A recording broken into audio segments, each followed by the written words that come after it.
Tamam.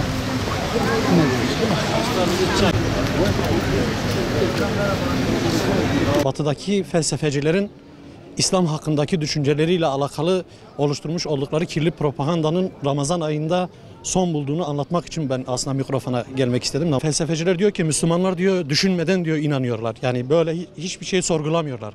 Aslında onların yanlış olduğunu anlatmak için geldim buraya. Ramazan ayında biz tefekkür ayındayız. Ramazan ayında yani bir insan düşüneceği zaman ne yapması lazım? Durması lazım, duraksaması lazım, kendisini bilmesi lazım. Ne kadar aciz olduğunu görmesi lazım. Bunu biz neyle sağlıyoruz? Bunu Ramazan ayında sağlıyoruz. Diğer aylarda da sağlıyoruz ama Ramazan ayında bunu bir nevi taşlandırıyoruz. Yani İslam böyle düşünmeden değil, düşünerek hareket ettiriyor bize. Eski Ramazanlarda yani eski ile şu anda arasında ben pek fazla bir fark görmüyorum.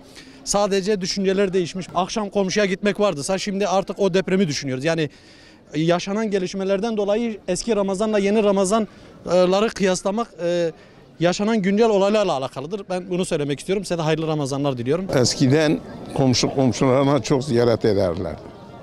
Şimdi öyle değil. Şimdi para olanlarla ziyaret ederler.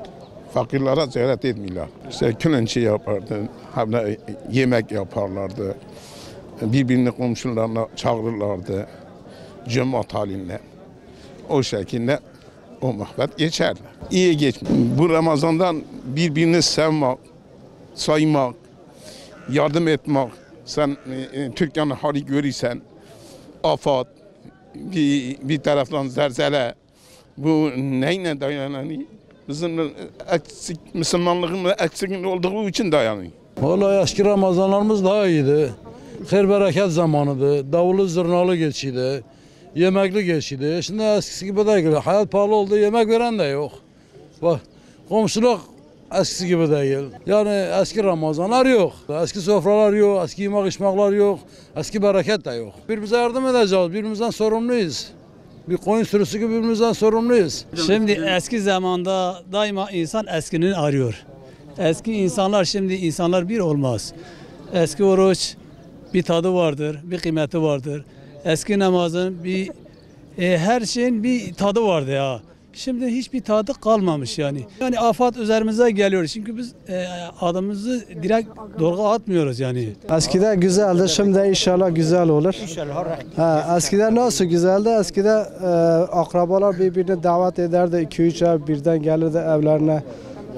Bir hoş vardı, bir ziyafet vardı. Ama eskiden öyle değildi. Ben 2-3 sene önce gene davetler vardı. 2-3 evi birden davet edildim. Onlar bizi davet edildi. Her akşam bir evdeydik. Tarihli evlerde bazen kılıydık. Şimdi herkes birbirinden kopmuş. Eski zamanlarda hayır bereket vardı. Vatandaşlar birbirini severek Ramazan'ı karşılardı. Ramazanlar eskisi gibi değil. Gerçekten üzünlü karşılıyoruz bir yana. Eski Ramazanlarda ben o zaman çocukken şu ileride görmüş olduğunuz Veli Bey hamamının ve Şaban hamamının o yüzüzük pazarının etrafında hasırlar sarılırdı. Birlik, beraberlik, bir dayanışma, birbirimize bir kardeşlik sevgisi vardı. Gelirdik burada namazımızı kırdık. Eş, dost, arkadaşlar arasında böyle birbirimize bir fırkalar, böyle yani Ramazan'la ilgili böyle bir sohbet ederdik. Şimdi o sohbet kalmamış.